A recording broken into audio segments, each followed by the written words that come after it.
Calvin Abueva, sinabing paldo ang referee matapos manalo ng Barangay Ginebra. RJ Abarrientos at Justin Brownlee gumawa ng history. Ano kaya yan? Sa nakalipas nga na laro ng Barangay Ginebra kagabi kontra Converge 5RXers ay nagawa nga ng Barangay Ginebra na makuha ang panalo, kung saan majority ng laro ay naghahabol ang Barangay Ginebra. Dahil dyan, 2-1 na ang win-loss record ng Barangay Ginebra ngayong conference. Pero yung pinaka-interesting nga mga chong ay yung nagawang history ni Justin Brownlee at RJ Abarrientos. Dahil ayon nga sa announcer ng laro kagabi, ay wala pa raw nakakagawa sa PBA na dalawang players sa iisang kupunan na nakapuntos ng 30 plus points. At yun nga yung ginawa ni Justin Brownlee at RJ Abarrientos. Si RJ ay nagtala ng 32 points, 3 rebounds at 4 assists. Pagdating naman kay Justin Brownlee ay meron naman itong 33 points, 10 rebounds at 4 assists. Dahil dyan ay nakagawa na naman ng history ang Barangay Ginebra, kung saan sila yung kauna-unahang kupunan na dalawang players ang nakapuntos ng 30 plus points sa iisang laro. Para sa akin mga chong, ay ngayong conference ay itong si RJ Abarrientos at Justin Brownlee ang masasabi nating dynamic duo ngayon ng Barangay Ginebra. Pareho nga silang unstoppable pagdating sa opensa, kaya naman sa kanila nakasandal ang Barangay Ginebra pagdating sa scoring department. Naniniwala ako mga chong na ito na yung umpisa ng prime year ni RJ Abarrientos dahil napakaganda na nga ng kanyang ipinapakitang performance. Nag-mature na rin yung kanyang laro dahil hindi nga lang siya sa puntos na asahan, kundi siya na rin yung nagfa-facilitate ng kanilang opensa na triangle offense.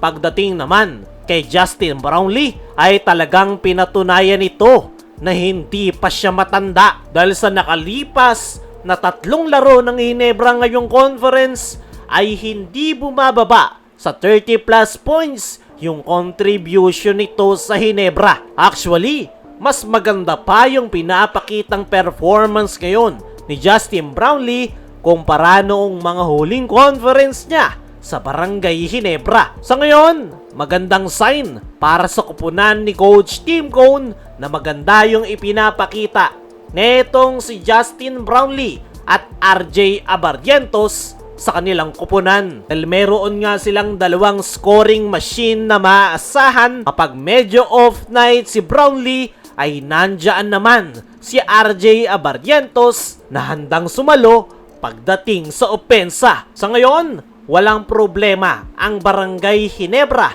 pagdating sa kanilang opensa. Dahil gaya ng sabi natin kanina, nandyan si RJ Abarrientos at Justin Brownlee na kanilang maasahan.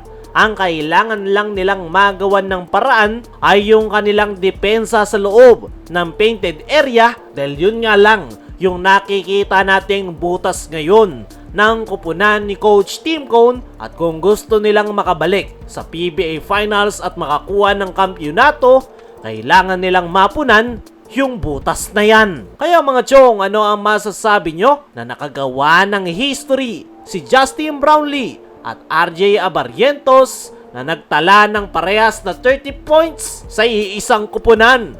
I-comment mo lang dyan sa ibaba. Samantala, Calvin Abueva, sinabing paldo ang referee matapos manalo ng Barangay Ginebra. Grabe nga yung intense ng laro ng Barangay Ginebra at Converge 5RXers kagabi, kung saan naging dikitan lang ang laro. Pero naging controversial nga yung panalo ng Ginebra matapos makita si Calvin Abueva dahil habang papasok ito ng dugout ay tumatawa ito at nakatingin sa mga referee. Narinig rin na sinabi ni Calvin Abueva na paldo ang referee. Paldo! Paldo referee! Para sa akin mga chong, Hindi na bago yung ganyan ni Calvin Abueva. Palagi niya nga yang ginagawa every time na natatalo ang kanyang kupunan. Pero ang di lang natin alam kung papatawan nga ba ng fine ng PBA si Calvin Abueva matapos yung sinabi niyang yan. Kaya mga chong, ano masasabi nyo? Dapat nga bang patawan ng fine si Calvin Abueva?